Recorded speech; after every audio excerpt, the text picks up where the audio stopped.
Good evening everybody. तो आज हम पैटर्न्स का डिस्कशन करेंगे। तो ये 7वीं कक्षा है, 7वीं क्लास है।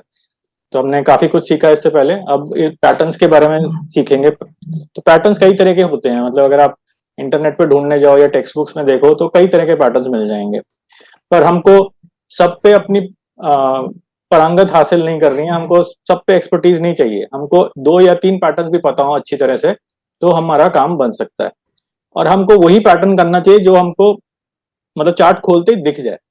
तो कई बार ऐसा होता है कि कोई ट्रेडर किसी पैटर्न से कंफर्टेबल होता है, कोई किसी और से कंफर्टेबल होता है। अब जैसे हमने पहले डबल बॉटम देखा था, ड्यूअल डिप डिलाइट जिसको मैं बोलता हूँ। तो वो देखते ही समझ आ जाता है, वो सभी को समझ में आ जाता है। पर अब जैसे आज हम देखेंगे हेड एंड शोल्डर्स, तो वो कई बार लोगों को नहीं समझ में आता, ट्रेडर्स को नहीं समझ में आता। ऐसा नहीं है कि वो मुश्किल पैटर्न है, वो थोड़ा सा कॉम्प्लेक्स है, मतलब डबल बॉटम से थोड़ा सा ज्यादा कॉम्प्लेक्स है, पर ऐसा नहीं है कि बहुत ही मुश्किल का पैटर्न है। पर वही है कि जो आपको समझ में आता है, जो देखते ही आपको पता लग जाए कि हाँ ये वाला पैटर्न बन रहा है।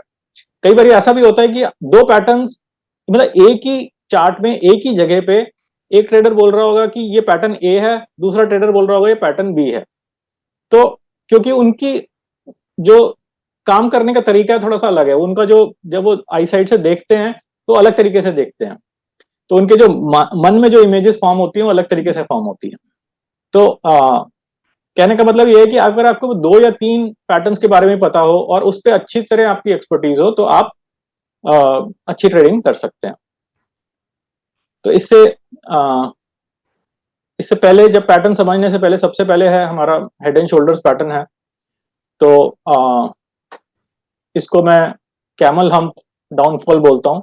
डाउनफॉल इसलिए क्योंकि इसके बाद डाउनफॉल शुरू हो जाता है, एक रिवर्सल पैटर्न है ये। तो ये पैटर्न समझने से पहले हम वो एक रिवीजन कर लेते हैं। तो हमको 4 इंजन का प्लेन चाहिए। 4 इंजन मतलब P4। तो P4 मतलब प्राइस, पावर, पैटर्न और पोजीशन। तो प्राइस, पावर और पोजीशन हम पिछले कक्षा में समझ चुके हैं और पैटर्न भी समझ चुके हैं। एक पैटर्न हमने देखा था, अभी हम बाकी सारे पैटर्न्स करेंगे। तो एक चीज का इसमें ध्यान रखिए कि जितने ज्यादा इंजन होंगे, जितने ज्यादा चारों की चारों चीजें मिल जाएं तो बहुत ही अच्छा है। और उसके साथ अगर आपको कॉन्फ्लुएंस भी मिल जाए, कॉन्फ्लुएंस मतलब अगर मूविंग एवरेजेस से कोई सपोर्ट मिल रहा हो, या फिर कुछ और ऐसी चीज बन रही हो कि जैसे आपने डायगोनल लाइन बनाई है, डायगोनल लाइन पे सपोर्ट मिल रहा हो, तो आपका ट्रेड और अच्छा हो जाता है। तो जितनी ज्यादा चीजें आपको मिल जाए उतना अच्छा हो जाता है। तो अगर आपको मूविंग एवरेजेस नहीं भी देख रहे हो और डायगोनल्स नहीं भी देख रहे हो तो कोई बात नहीं। अभी जैसे हमने इंडिकेटर्स की चर्चा नहीं करी है, तो इंडिकेटर्स नहीं भी देखो तो कोई बात नहीं।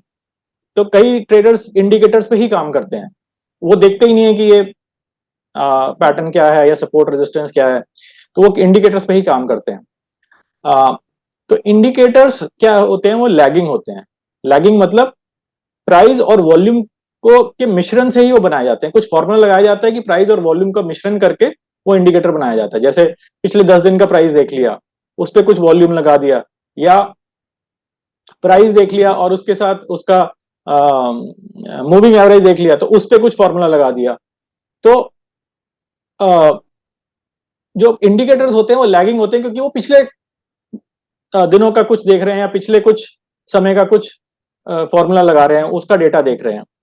और प्राइस, सिर्फ प्राइस को देखोगे, प्राइस और वॉल्यूम को देखोगे तो वो अभी की चीज आपको बता रहा है। तो प्राइस सबसे पहले मूव करता है, इंडिकेटर इंडिकेटर बाद में मूव करता है। तो इसलिए मैं बोल रहा था कि इंडिकेटर आप ना भी देखो, कोई भी इंडिकेटर, मतलब ऐसा नहीं है कि अच्छे इंडिकेटर्स नहीं, अच्छे इंडिकेटर्स हैं। आरएसआई हो गया, एमएसईडी हो गया, एटीआर हो गया, कई सारे हैं, एडीएक्स हो गया, कई सारे इंडिकेटर्स हैं जो अच्छे इंडिकेटर्स हैं। तो और उसमें भी यही हो जाता है कि अलग अलग ट्रेडर अलग अलग इंडिकेटर पे काम करता है। तो तो हम उन चीजों पे अभी नहीं जा रहे। जैसे मैं अभी बात कर रहा था कि जो ट्रेडिंग का पूरा है वो तो काफी वास्ट है, काफी बड़ा है, मतलब पूरा एक समुंदर है जैसे। परंतु हम उस समुंदर में से एक छोटी सी चीज समझ रहे हैं, लेकिन वो छोटी सी चीज पे अगर आप अभ्यास करेंगे, प्रैक्टिकली उस पर ट्रेड लेंगे तो आपको लाभ होगा। अब यह है कि आप ज्यादा समझेंगे तो आप ज्यादा अच्छे ट्रेड ले सकते हैं, वो बात सही है, लेकिन ज्यादा समझने के लिए ज्यादा समय लगाना पड़ेगा। और ज्यादा समय तभी लगा सकते हैं जब आप छोटी चीज का अभ्यास कर लेंगे। जब छोटी चीज का अभ्यास कर लेंगे तभी आप नई चीजें समझ सकते हैं। तो छोटी चीज का अभ्यास करके आप अच्छे ट्रेड लेना शुरू कर देंगे, तब आपको खुद ही एक मोटिवेशन आएगा कि अच्छा मैं कुछ और सीखता हूं, कुछ नया पैटर्न सीखता हूं, या नया तरीका सीखता हूं, नई स्ट्रैटेजी सीखता हूं। तो वो बात की बात है। तो अभी हम सिर्फ अगर वही 4 इंजन के प्लेन की बात करें तो 4 इंजन के प्लेन पे रहेंगे तो हमको अच्छे सक्सेसफुल ट्रेड्स मिलेंगे। तो अब सबसे पहले हम पैटर्न्स देख लेते हैं। तो ये पहला पैटर्न है, इसको हम बोलते हैं हेड एंड शोल्डर्स पैटर्न। तो ये हेड एंड शोल्डर्स, क्या हुआ, हाँ ये अलग नेक्स्ट स्लाइड पे चला गया था। तो हेड एंड शोल्डर्स पैटर्न, इसको मैं कैमल हम डाउनफॉल बोल देता हूं। कैमल हम डाउनफॉल क्यों बोल रहा हूं, क्योंकि मैं एक छोटा सा चित्र बना के दिखाता हूं आपको। क्योंकि अगर आप देखेंगे तो यहां पे ऐसे नीचे आता है, फिर ये ऊपर जाता है, फिर थोड़ा सा ऊपर आता है, फिर बिल्कुल नीचे गिर जाता है यहाँ। तो अगर हम रियल लाइफ पिक्चर देखें, रियल लाइफ की कुछ आकृति निकाल लें, तो हमको समझ आना बहुत आसान हो जाता है। तो हेड एंड शोल्डर्स भी नाम ठीक है, लेकिन कैमल हम डाउनफॉल मेरे को ज्यादा अच्छा लगा, तो फिर मैं यही यूज करता हूं, ताकि एक तो याद करने में आसानी रहती है, और देखते ही एक मस्तिष्क में एक चित्र बन जाता है, और चित्र से ही हमको पता लग जाता है कि अब क्या करना है। तो अब इसमें करना क्या है, जब हमारा चार्ट होता है तो चार्ट में कुछ ऐसा पैटर्न बन रहा होता है कि भाव ऊपर जा रहा होता है, ऊपर जाता है, और यहां पे थोड़ा सा टर्न आता है, फिर भाव नीचे आता है, लेकिन ज्यादा नीचे नहीं आता, यहां आके कहीं रुक जाता है, फिर और ऊपर जाता है, और वो इस भाव से ज्यादा ऊपर चला जाता है, इस लेवल से ऊपर ज्यादा चला जाता है, और यहां तक चला जाता है, और फिर एक टर्न आता है, फिर भाव नीचे आ जाता है, और फिर वही है कि जो हम यहां बोल रहे हैं, जहां पे पहले भाव रुका था अप्रोक्सीमेटली, फिर वहां पे जाके भाव रुक जाता है। फिर तीसरी बारी फिर ऊपर चढ़ना शुरू करता है, परंतु वो उतना ऊपर नहीं जाता जितना बीच में गया था, और वो कहीं बीच में यहां तक आता है, फिर यहां से फिर टर्न ले लेता है, और फिर बिल्कुल नीचे गिर जाता है। तो जब वो नीचे गिरता है, और जब वो इस इसको हम नेकलाइन बोलते हैं, जैसे हमारा डबल बॉटम में भी नेकलाइन था, तो नेकलाइन के नीचे गिर जाता है, तो वो head and shoulder pattern complete हो जाता है। जब तक ये नेकलाइन ब्रेक नहीं करती है, तो अगर ये थोड़ा सा वो ऊपर रह जाए, यहां पे भी रह जाए, जब तक वो ब्रेक नहीं करती है, तब तक हम ये नहीं बोलेंगे कि पैटर्न कंप्लीट हो गया। हमारा ट्रेड तभी होगा जब पैटर्न कंप्लीट हो जाएगा और नेकलाइन ब्रेक कर जाएगी। तो ये हो गया कैमल हम डाउनफॉल। और दूसरा पैटर्न है, इसका उल्टा है, जिसको बोलते हैं इनवर्स हेड एंड शोल्डर्स, जिसको ये आकृतियां मैं हटा देता हूं, जिसको मैं बोलता हूं valley and canyon turn around. तो वैली और कैनियन का वैसे अगर दो अंग्रेजी शब्द हैं, दोनों का मीनिंग ऑलमोस्ट सेम होता है, लेकिन अगर आप किसी जियोलॉजिस्ट से बात करेंगे तो वो बताएगा कि वैली थोड़ी कम होती है, और कैनियन जो है काफी नीचे तक चला जाता है, काफी डीप रहता है। तो यहां पे हमारे पास पैटर्न वो सेम है, उल्टा है, मतलब इसलिए इसको इनवर्स हेड एंड शोल्डर भी बोल देते हैं। एक वैली पहली बनी, फिर एक कैनियन बना, फिर एक दूसरी वैली बनी, और उसके बाद ये नेकलाइन को ऊपर ब्रेक कर गया। तो ये भी रिवर्सल पैटर्न है। रिवर्सल पैटर्न का मतलब क्या है कि जो प्राइस जिस डायरेक्शन में जा रहा होता है उसकी उल्टी डायरेक्शन में चल पड़ता है पैटर्न बनने के बाद। जब तक पैटर्न नहीं बना तब तक तो जहां चल रहा है वहीं चलेगा। तो जैसे हम पिछले वाले में जाते हैं तो प्राइस ऊपर जा रहा था, और जब पैटर्न बन गया तो प्राइस अब उसके बाद नीचे जाना शुरू कर देगा। तो ये रिवर्सल है। इसमें भी ऐसे ही है, अब यहां प्राइस नीचे जा रहा था, अब जब पैटर्न पूरा हो गया तो उसके बाद वो ऊपर चलना शुरू कर देगा। तो ये पैटर्न्स हमको हेल्प करते हैं ट्रेड लेने में और ट्रेड से निकलने में, दोनों चीजों में। जैसे ये पिछला वाला पैटर्न है, ये ट्रेड से निकलने में हेल्प करता है। हमने कोई स्विंग ट्रेडिंग पोजीशन बनाई हुई है और हम उसको कैरी कर रहे हैं, वो प्राइस ऊपर जा रहा है, ऊपर जा रहा है, हमने ये देखा ऐसा पैटर्न बन गया, तो हमारा हम सतर्क हो जाएंगे। हम देखेंगे कि अब संभावना है कि यहाँ पे कैमल हम डाउनफॉल बन जाएगा। कैमल हम डाउनफॉल बन जाएगा तो हम बिल्कुल ही सतर्क हो जाते हैं और देखते रहते हैं कि प्राइस कैसे कर रहा है, भाव कैसे चल रहा है, क्या चाल हो रही है। और अगर हमको ऐसा कुछ मिल जाता है तो हम ट्रेड से निकल जाते हैं। तो हम जितना प्रॉफिट मिलता है हम लेके निकल जाते हैं। और अगर हम दूसरे पैटर्न की बात करें, इसकी बात करें, तो ये हमको नया ट्रेड लेने में हेल्प करता है। तो ये इसमें यह है कि भाव नीचे आ रहा है और नीचे जब बिल्कुल नीचे पहुंच जाएगा तो एक टाइम ऐसा आएगा कि ऐसा कुछ पैटर्न बनेगा, और ऐसा पैटर्न जब बन जाएगा तब हम यहां पे कहीं पे ट्रेड ले लेंगे और फिर उसको देखेंगे कि कहां तक जा सकता है। अच्छा, ये जितने भी पैटर्न्स मैं आज बात कर रहा हूं, ये दो पैटर्न्स की बात करी और आगे भी हम कुछ पैटर्न्स की बात करेंगे। तो ये यहां तो जो चित्र दिख रहे हैं ये बिल्कुल टेक्स्ट बुक स्टाइल चित्र हैं। प्रैक्टिकली जब आप चार्ट्स देखेंगे तो बिल्कुल इतने क्लियर पैटर्न्स नहीं दिखते हैं, तो आपको थोड़ा सा इमेजिनेशन लगानी पड़ती है, थोड़ा सा आपको अपना एक्सपीरियंस होना चाहिए जिससे आप ये ले सके। तो बिल्कुल ऐसा जैसे होगा तो आ, आ, हो सकता है कि ये जो नेकलाइन है बिल्कुल ऐसे हॉरिजॉन्टल ना हो, तो नेकलाइन थोड़ी सी तिरछी हो, या मतलब ऐसे भी हो सकती है। मतलब ये तो थोड़ा सा मैंने ज्यादा बना दिया, मतलब 5-10 डिग्री की हो सकती है। जब हम ये बात कर रहे हैं कि ये और ये लेवल यहाँ पे बिल्कुल एक जैसे दिखाए गए हैं, ऐसा नहीं होगा। हो सकता है कि कुछ ऐसे हो, यहाँ पे बहुत छोटा सा ये पहली वैली बनी हो और ये ऐसे बना हो, थोड़ा सा इधर आ गया, फिर ये ऊपर जाएगा और ऐसे ऐसे करके जो राइट वैली है काफी लंबी भी हो सकती है और फिर उसके बाद भाव ऊपर जाएगा। तो ऐसा नहीं है कि बिल्कुल सीधे सीधे होते हैं, यहाँ पे बिल्कुल सीधे सीधे बनाएंगे, लेकिन जब हम चार्ट देखेंगे तो थोड़ा सा आपको अपनी इमेजिनेशन यूज करनी पड़ती है कि ये अच्छा ये कौन सा पैटर्न बन रहा है। और हमको जब भी पैटर्न को देख रहे हैं तो हमको वो अपना पुरानी चीजें जरूर याद रखनी है।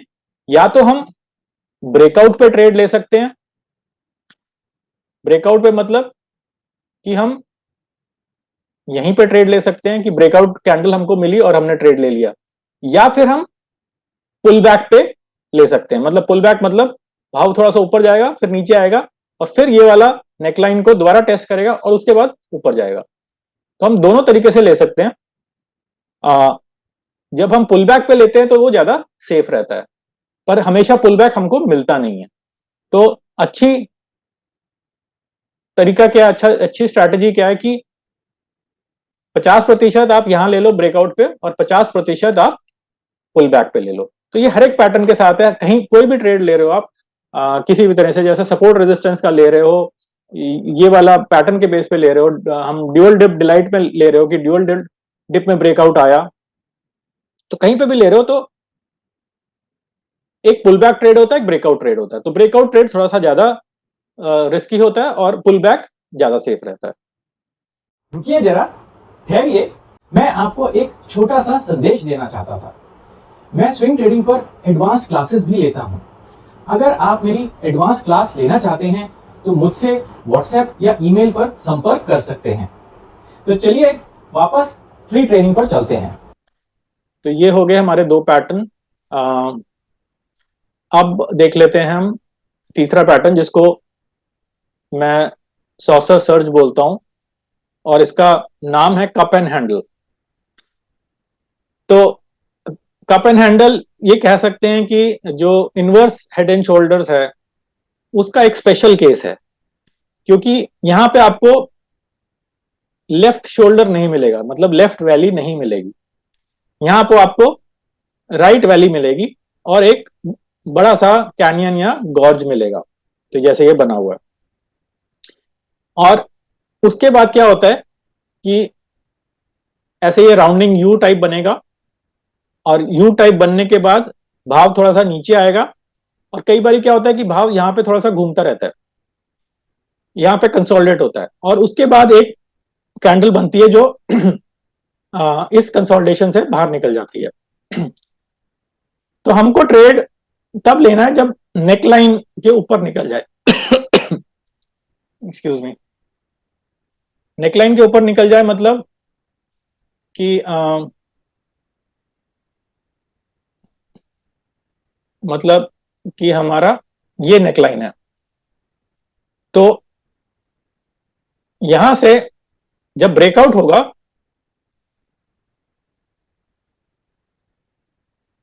तो यहां से जब ब्रेकआउट होगा तब लेंगे, या ब्रेकआउट होने के बाद पुल बैक होगा फिर तब लेंगे, तो उससे पहले नहीं लेंगे। तो इस कैंडल पे ट्रेड नहीं लेंगे, क्योंकि ऊपर यहां पे ये रेजिस्टेंस है, ये कप की रेजिस्टेंस है। तो ये ध्यान रखना है कि नेकलाइन के ऊपर जाएगा तभी हम ट्रेड लेंगे।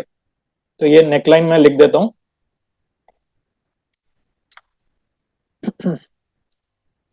तो इसको मैं सॉसर सर्ज इसलिए बोलता हूं कि सॉसर बनता है और उसके बाद प्राइस भाव एकदम ऊपर निकलता है, सर्ज करता है। तो ऐसे अगर मन में कुछ आकृति हो तो पैटर्न को समझना बिल्कुल आसान हो जाता है।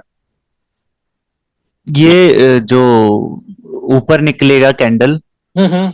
वो कप के बाद निकलेगा या हैंडल के बाद निकलेगा? हाँ, ये हैंडल के बाद जब निकलेगा यहाँ। वो एरो एरो उधर लगा है ना? हाँ, एरो यहाँ नहीं, एरो मतलब यहाँ कहीं आएगा, इसके बाद ओके। आएगा। मतलब ये दिखाना चाहता था मैं कि नेकलाइन के ऊपर निकलेगा। ओके। नेकलाइन तभी बनेगी जब कप पूरा बन जाएगा, सॉसर पूरा बन जाएगा। कई बार क्या होता है, अब जैसे ये तो टेक्स्ट बुक हो गया, कई बार क्या होता है कि दो हैंडल बन जाते हैं, एक हैंडल फिर दूसरा हैंडल, फिर कई बार तीसरा हैंडल भी बन जाएगा, तो छोटे छोटे हैंडल बन जाएंगे। तो पर एक स्पेशल केस है इनवर्स हेड एंड शोल्डर्स का।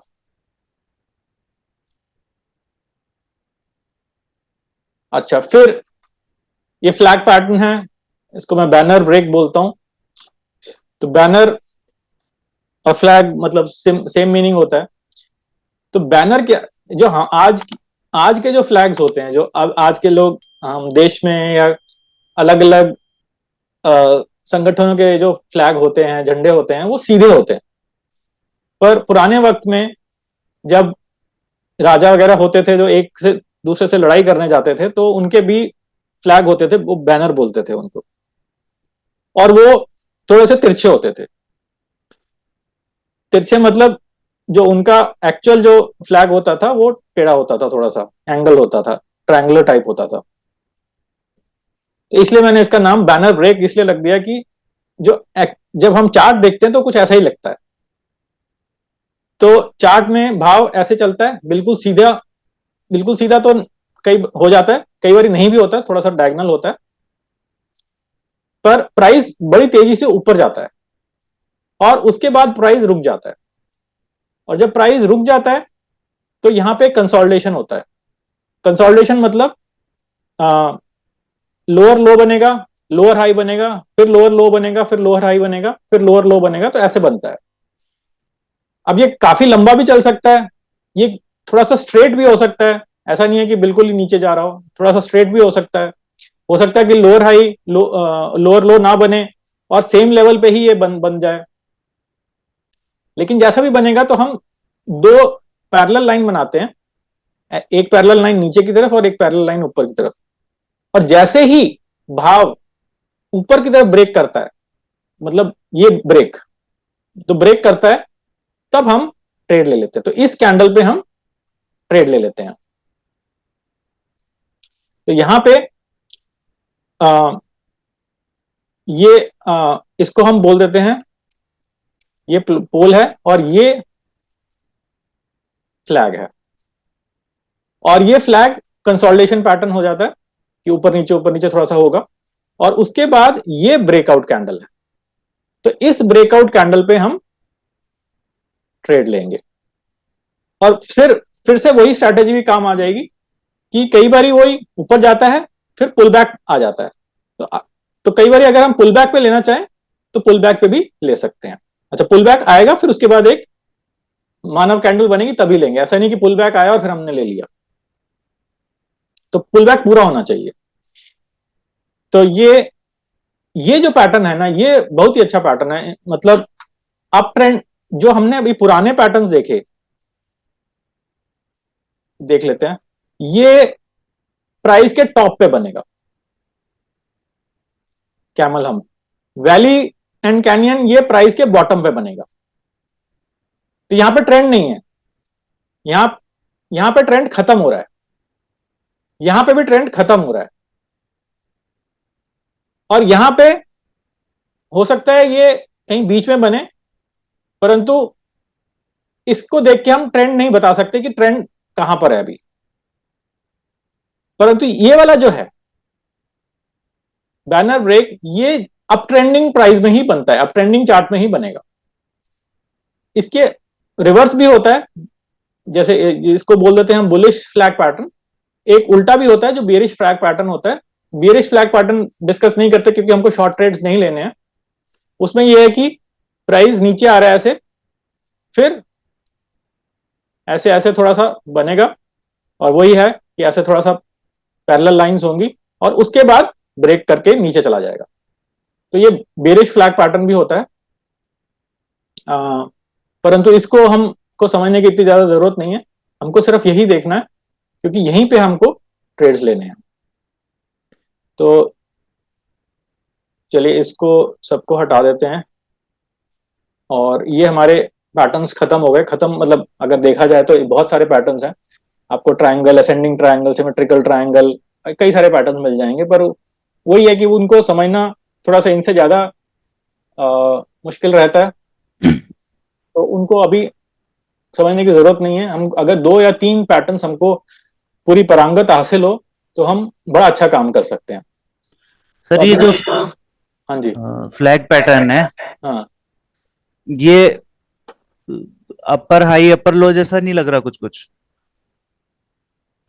हाँ, ऐसा ही होगा। मतलब अप ट्रेंड में तो होता ही है ना कि हायर हाई और हायर लो ही हाँ बनते हैं। हाँ, वही higher high and higher lows बन रहे हैं, तो मेरे ख्याल से उनको ही हम फ्लैग पैटर्न्स नहीं बोल सकते।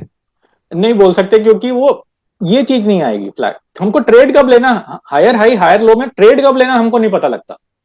ओके, तो इससे हमको ट्रेड पता लगता है कि ट्रेड कहां पे लेना है। ठीक है। अच्छा, एक चीज जो और बताना चाहूंगा मैं यहाँ पे, अम, जो ये वाला, ये सारे पैटर्न्स का ना, नेक लाइन से आप पीक तक एक रेखा बना दीजिए, और जितना वो उसकी लेंथ है वही आपका टारगेट होता है। मतलब आप यहां से यहां तक आपने एक रेखा बना ली, और समझ लीजिए ये टोटल 15 रुपए आ रहा है, ऊपर से यहां नेकलाइन तक 15 रुपए आ रहा है। तो जो टारगेट आएगा वो नीचे की तरफ 15 रुपए आएगा, तो उतना ही नीचे जाएगा।